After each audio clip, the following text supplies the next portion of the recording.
زمان علیہ السلام کی صحت و سلامتی اور جلد ظہور کے لیے بابا سے بلند صلوات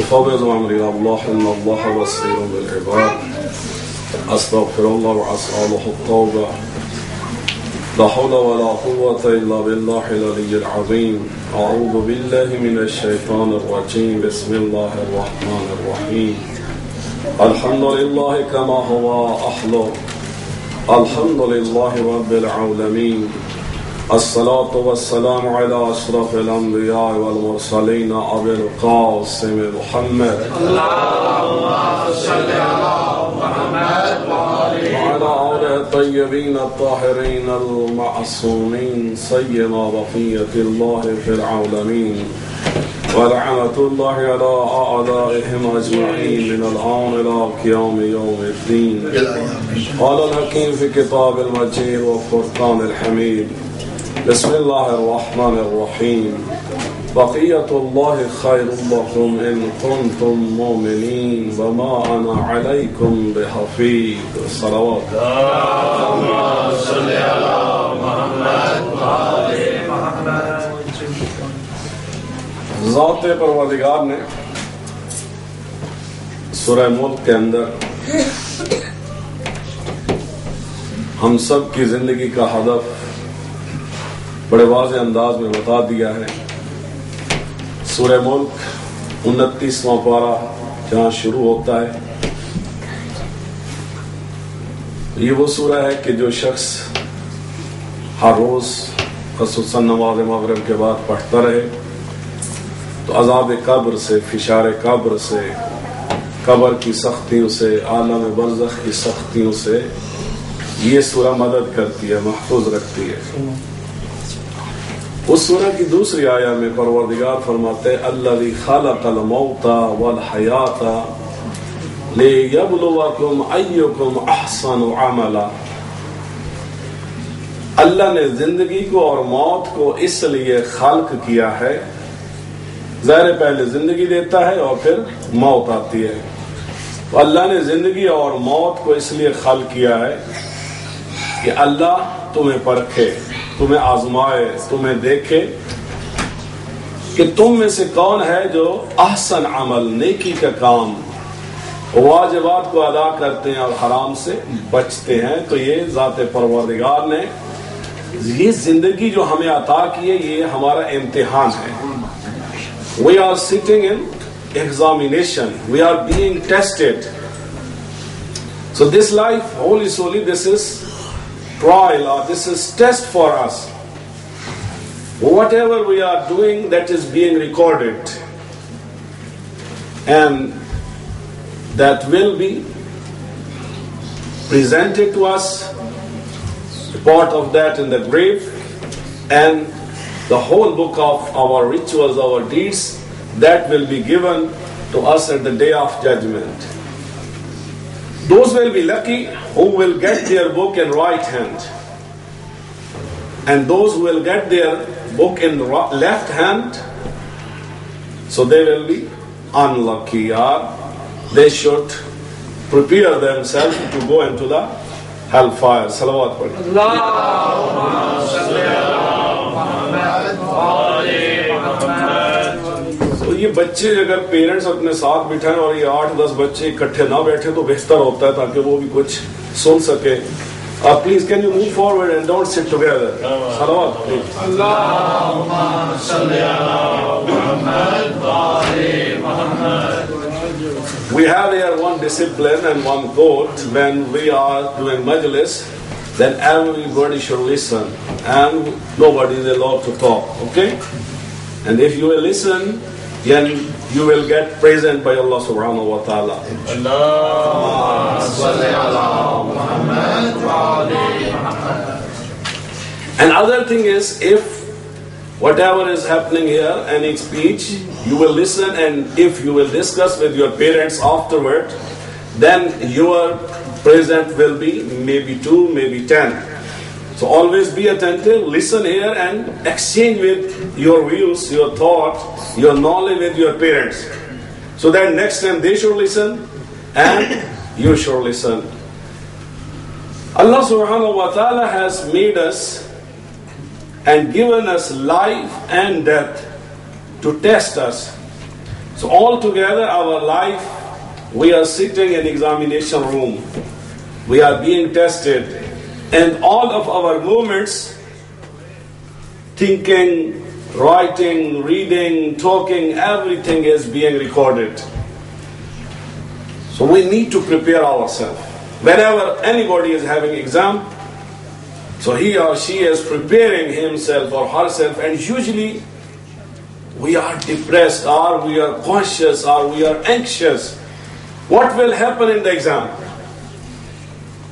All those who are well prepared, still they are anxious. So what kind of question will be asked? And will I know the answer, and how I will attempt the paper? So we all are in examination room. Whatever we are doing, that is being recorded, and we have to prepare ourselves to sit in the exam. And all of the time, whatever we are doing, so Allah subhanahu wa ta'ala is judging us. He is observing us. And anyone who is making him happy, he will make him happy. Today, in one of the verses of Quran, when you are reading Quran, and in that verse, it was written, Allah yahdi man yasha ila sirati mustaqim. So this is Allah who is putting someone on sirati mustaqim. So then the question was, then the people, they don't have any choice. If Allah is picking up someone and putting on Sirat al-Mustaqim, the straight path, then where is the choice of the people? Yes, Allah has said in Quran, this is Allah who is guiding the people towards right path. But never ever, you never heard that Allah subhanahu wa ta'ala forced someone to follow him, to follow his messengers, or to read Quran, or to worship him. Yes, he has promoted, because he is the divine guide. He has told us what is right, what is wrong, what is the straight path, what is the right path. He has told us. Then what is the meaning of this? So when Allah subhanahu wa ta'ala has told us what is right path, what is wrong path, so anyone who has left wrong path, who is not listening to Iblis and Shaitan, and anyone who is attentive to Allah subhanahu wa ta'ala, automatically he is doing something for Allah. So Allah subhanahu wa ta'ala will do him favor. And that favor is, sometime you have decided to go to, for example, Manchester. But to go over there, you need to adopt some means of transportation. So that mean, who is giving you? So this Allah subhanahu wa ta'ala is providing us. When Allah says, I am putting you on Sirat al-Mustaqim, mean, so you have one destination. To go at that destination, you need one mean. And that mean is provided by Allah subhanahu wa ta'ala in the form of messengers, in the form of Quran, in the form of Aimma Tahara alayhi salam. Allahumma salli ala Muhammad wa ali Muhammad. And sometimes we have everything. Sometimes, you have everything. You have decided to go Manchester, you have your car, you put the fuel, you have money, but on your way there is accident. You can't go. You had everything. But reaching at your destination, still that is dependent on Allah subhanahu wa ta'ala. Here is Allah. You chose His path and you put your efforts, but still the unseen power is there. The divine power is there, who is giving you success, who is helping you to reach at your destination. So this is how Allah subhanahu wa ta'ala guides someone to go at Sirat Mustaqim. Salawat.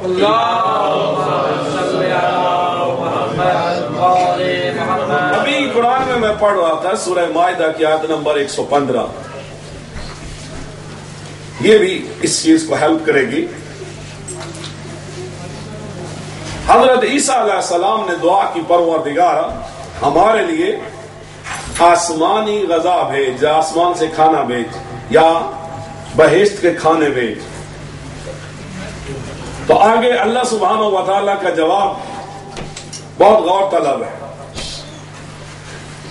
کچھ لوگ ہیں جو اللہ کو بغیر دیکھے, بغیر accident کے, بغیر ڈنڈا سر میں پڑے مان لیتے ہیں. جو بغیر دیکھے, بغیر ڈنڈے کے, بغیر پنشمنٹ کے مان لیتے ہیں, اللہ کا حساب بھی ان کے ساتھ کچھ اور طرح کا ہوتا ہے. وہ لوگ جو قیامت کے دن عذاب دیکھ کے اللہ کو, کچھ قرآن میں یہ بھی ہے کہ قیامت کے دن بہت سارے لوگ ہوں گے جو کہیں گے اللہ اب مہلت دے دے تاکہ ہم نیک عمل کر کے واپس آ جائیں. تو جو سب کچھ دیکھ کے, عذاب دیکھ کے, آگ دیکھ کے, لوگوں کو جلتا ہوا دیکھ کے جو اس وقت پچھتائے گا تو پھر مہلت نہیں دی جائے گی. تو بات ہے ایمان کی, بات ہے محبت کی, بات ہے خلوص کی. تو اللہ سبحانہ و تعالیٰ کو جب حضرت عیسیٰ علیہ السلام نے دعا کی پروردگارا میری قوم یہ چاہتی ہے اور میری یہ دعا ہے کہ ہمیں بہشت سے کھانے بھیج, تو اللہ کا بہت ہی خوبصورت جواب ہے اور بہت ہی توجہ طلب اور وارننگ والا ہے. اللہ سبحانہ و تعالیٰ نے فرمایا حضرت عیسیٰ علیہ السلام سے, اے عیسیٰ ابن مریم, ہم نے آپ کی بات اور دعا کو قبول کیا, ہم بہشت سے غذا بھیجیں گے, لیکن اس نشانی کے آنے کے بعد, اس کھانے کے آنے کے بعد اگر کسی نے توحید سے انحراف کیا, اگر کسی نے میری بات سے انحراف کیا تو میں ان کو عذاب جہنم میں ہمیشہ کے لیے ڈالوں گا. تو ان دیکھے خدا کو ماننا, یا جس طرح ہارون الرشید کی بیوی زبیدہ نے جناب بہلول سے بغیر دیکھے بہشت کا سودا کیا تو اس کو مل گئی, اور جب اس نے خواب میں دیکھا, پہلے تو وہ مذاق اڑایا کرتا تھا اپنی بیوی کا بھی, بہلول کا بھی, کہ یا کیا بچوں کے پاگلوں کی گیم ہے, تم جا کے پیسے دے اور بہشت خرید کے لے آئی ہو. لیکن جب رات کو وہ سویا اور اپنے خواب میں دیکھا کہ اس کی بیوی کا بہشت میں محل ہے اور بیوی کا محل سمجھ کر وہاں جانے لگا تو فرشتوں نے جوتے مار کے واپس بھیج دیا. تو اب جب جوتے کھا کے اس کو عقل آئی تو اگلے دن بہلول کے پاس گیا اور کہا مجھے بہشت کا محل چاہیے, تو کتنی قیمت ہے؟ کہا پوری تیری بادشاہی. تو کہا تم نے کل تو 1 دینار کے عوض 1 گھر دے دیا تھا, آج پوری بادشاہی. تو بہلول نے کہا اس نے بغیر دیکھے حساب کیا تھا, اس نے بغیر دیکھے جو ہے وہ بہشت خریدی تھی, اور تم جوتے کھانے کے بعد آئے ہو بہشت خریدنے کے لیے.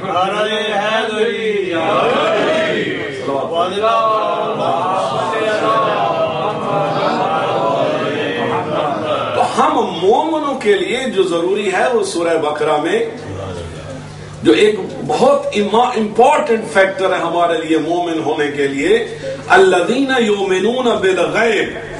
ہم تب تک مومن نہیں بن سکتے جب تک غیب پر ایمان نہ رکھے, اور اب تک 99.9% یونیورس جو ہے وہ ہمارے لیے غیب ہے. یعنی جس چیز کو ہم نہیں دیکھ رہے وہ غیب ہے. اب کچھ سائنٹسٹ نے کچھ پلانٹس جو ہے وہ ٹیلیسکوپ سے دیکھ لیے, ہم نے تو ابھی تک وہ بھی نہیں دیکھے. اب انہوں نے کہا تو ہم نے مان لیا, سائنسدانوں نے کہا, سائنٹسٹ نے کہا کہ ہم نے ٹیلیسکوپ سے دیکھے پلانٹس تو ہم نے مان لیے. لیکن اگر اللہ کا نبی کہے اور خود خالق اس کائنات کا، ان پلانٹس اور سٹارز اور سن اور گلیکسی کا خالق اگر کہے کہ میں نے اتنی بڑی کائنات خلق کی ہے، تو ہم یقین اور ایمان نہیں رکھتے۔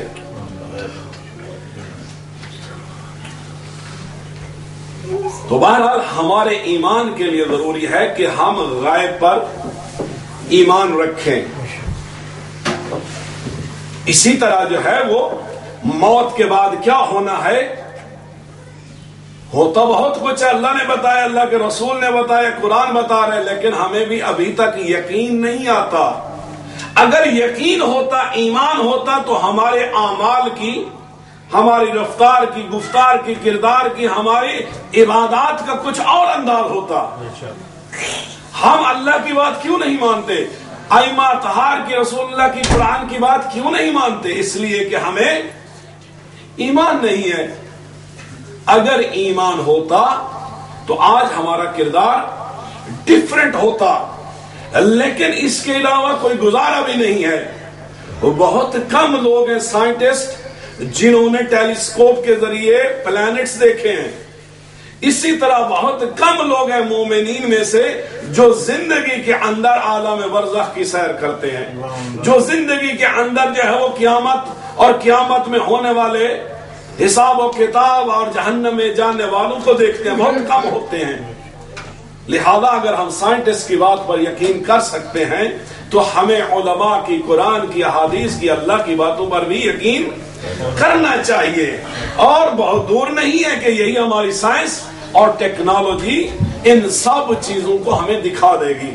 عام سی بات ہے، ہوا سب مانتے ہیں کہ ہوا ہے، ایئر ہے، لیکن ہم دیکھ نہیں پاتے اس کو۔ اب ایئر کے اندر کتنی گیسز ہیں وہ ایک الگ کہانی ہے، لیکن سائنٹسٹ ہمیں کہتے ہیں کہ اس میں فلاں فلاں گیسیں، ہم مان لیتے ہیں۔ تو ہمیں اپنے ایمان کو مزید مضبوط کرنا ہے تاکہ ہمیں وہ جو اللہ نے فرمایا کہ اللہ نے اس لیے زندگی دی ہے تاکہ وہ تمہارا امتحان کرے کہ تم میں سے کون اللہ اور اللہ کے رسول کی بات کو مان کے نیک اعمال کرتے ہیں اور تم میں سے کون ہیں جو برے اعمال کرتے ہیں۔ لیکن ان اعمال کی بھی قبولیت کا دار و مدار حجت خدا، نبی خدا یا امام وقت کی آمین پر بھی ہے۔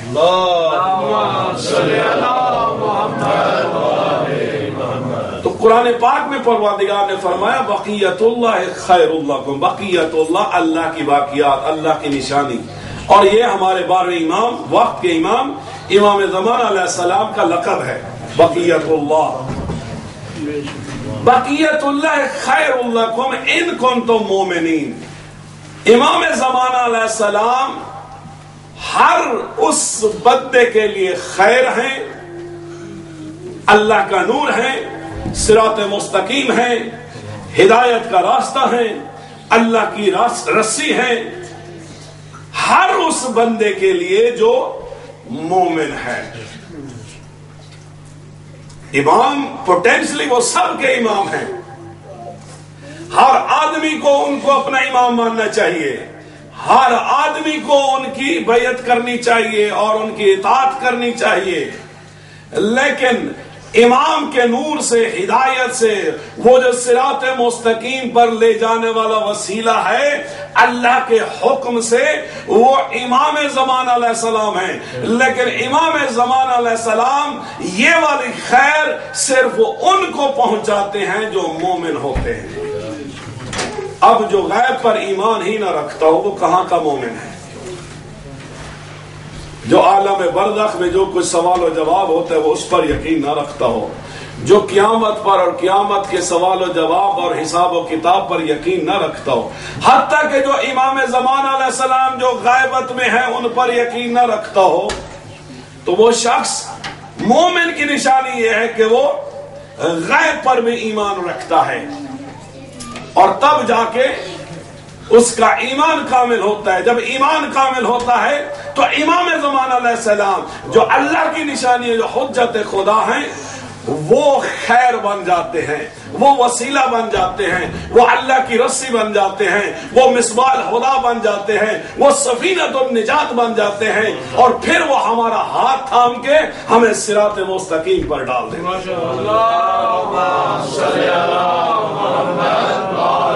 ہم ہر روز سورہ حمد کے اندر پڑھتے ہیں اہدنا الصراط المستقیم، اے اللہ ہمیں صراط مستقیم پر مدد کر، ہمیں وہاں پر رکھ۔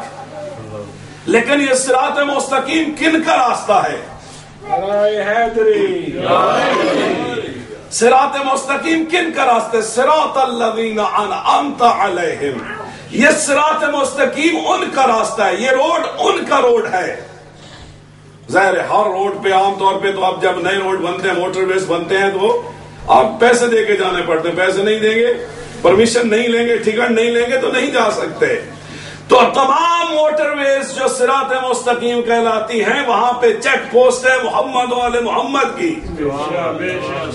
کوئی شخص صراط مستقیم پر نہیں جا سکتا جب تک اب یہاں ہے کہ اللہ جس کو چاہتا ہے صراط مستقیم پر ڈال دیتا ہے، یعنی اللہ نے وسیلے بھیجے ہیں، محمد والے محمد کو بھیجا ہے، اور کہا کیا ہے؟ صراط الذین انعمت علیہم، اے اللہ ہمیں ان لوگوں کے راستے پر ڈال۔ صراط مستقیم کن کا راستہ ہے؟ جن پر تیری نعمتیں نازل ہوئی، جن پر تو نے اپنا انعام کیا۔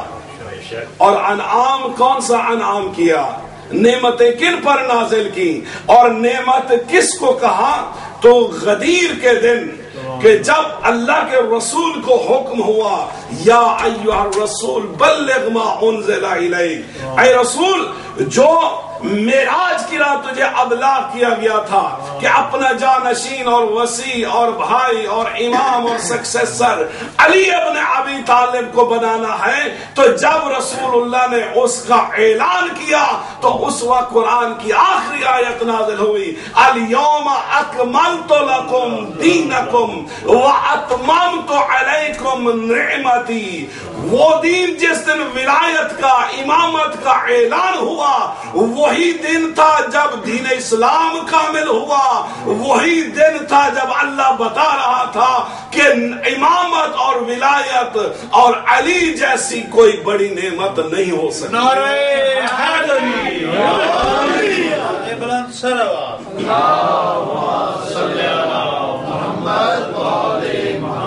اور قیامت کے دن جتنے حج ہوں، زکاتیں ہوں، نمازیں ہوں، یہ سب ہونی چاہیے، لیکن دنیا اور آخرت میں تمام اعمال کی قبولیت تب ہے کہ جب ان کی مہر لگی ہوئی ہوگی، ان کی دعا ہوگی۔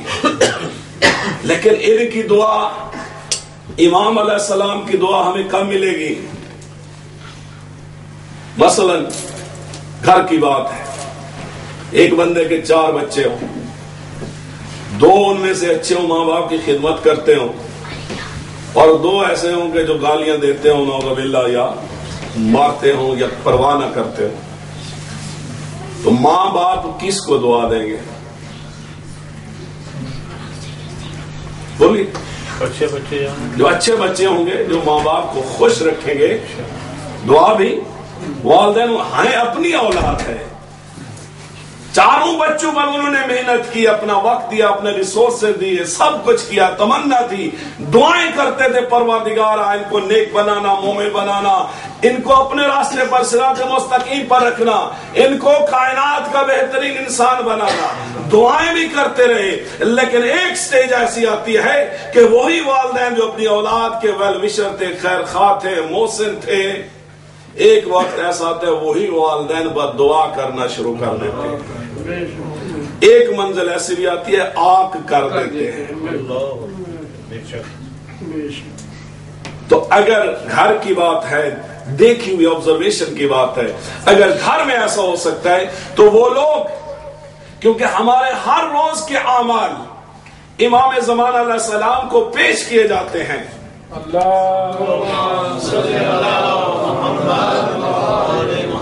اور ہر روز اگر ہمارے نام اعمال میں گناہ لکھے ہوئے ہوں، توہین امام ہو، یا ڈس اوبیڈینس آف امام ہو یا غفلت ہو، تو پھر بتائیے کہ امام خوش ہوں گے؟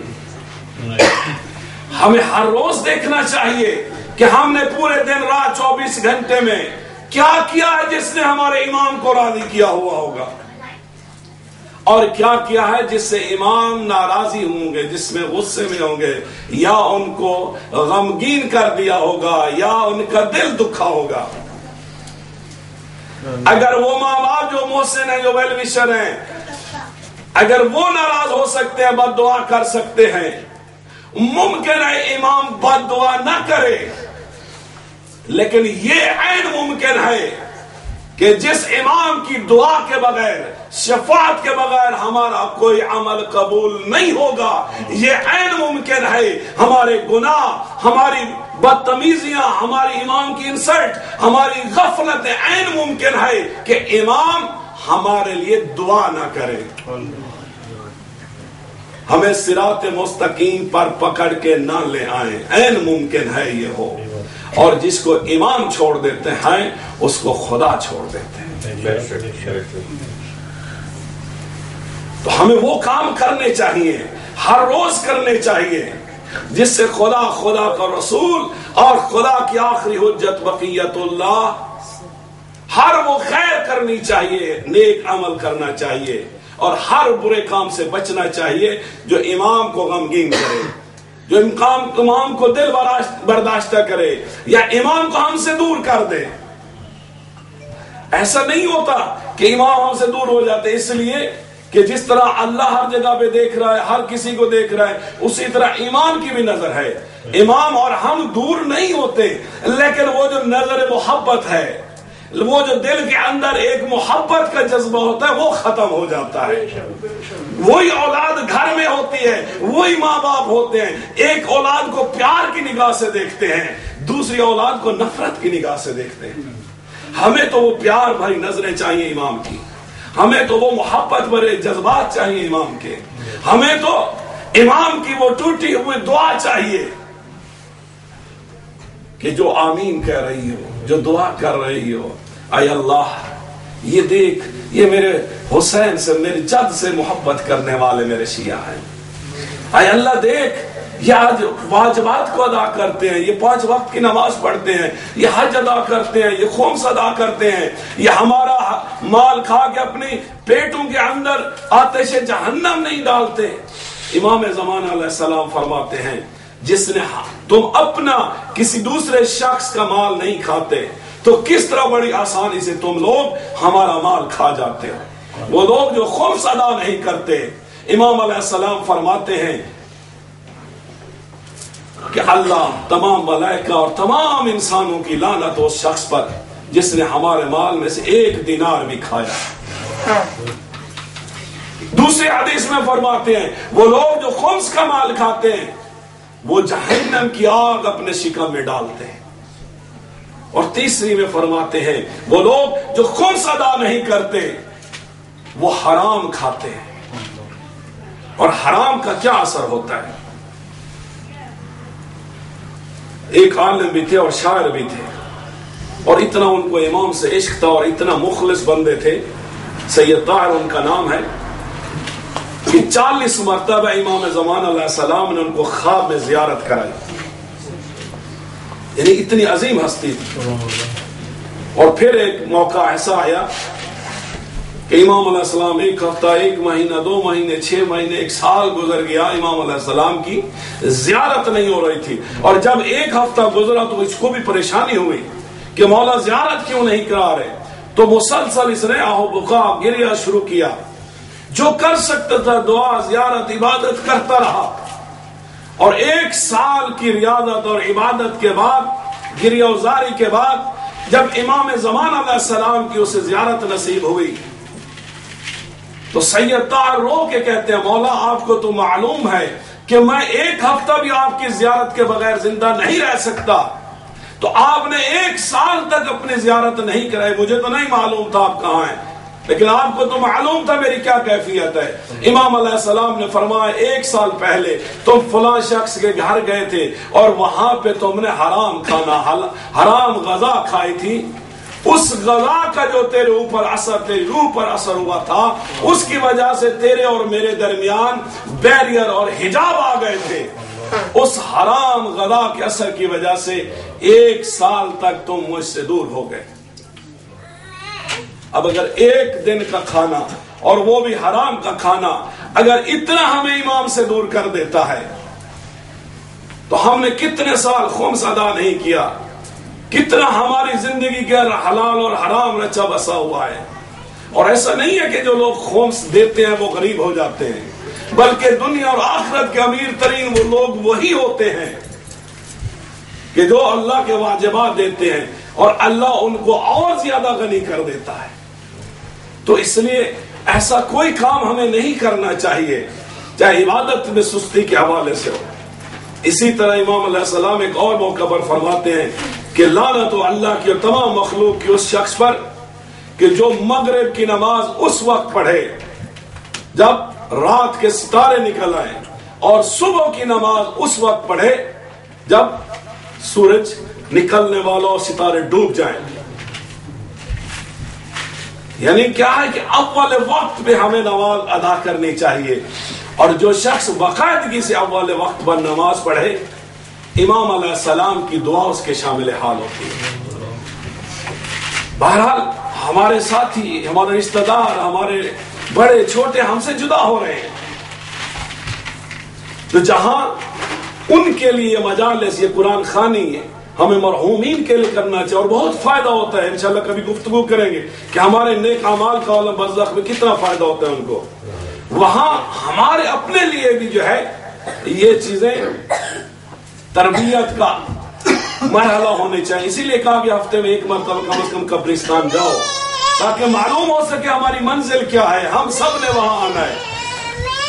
تو اس لیے جب بھی ہمارا اجتماع ہو اس اجتماع کو ہم اپنے لیے ایک تبدیلی کا ذریعہ بنائیں، ایک تبدیلی کا ذریعہ بنائیں، اپنے اندر ایک چینج لے آئیں، ایک خلوص کو مزید ڈیویلپ کریں، یقین کو، ایمان کو مزید ڈیویلپ کریں.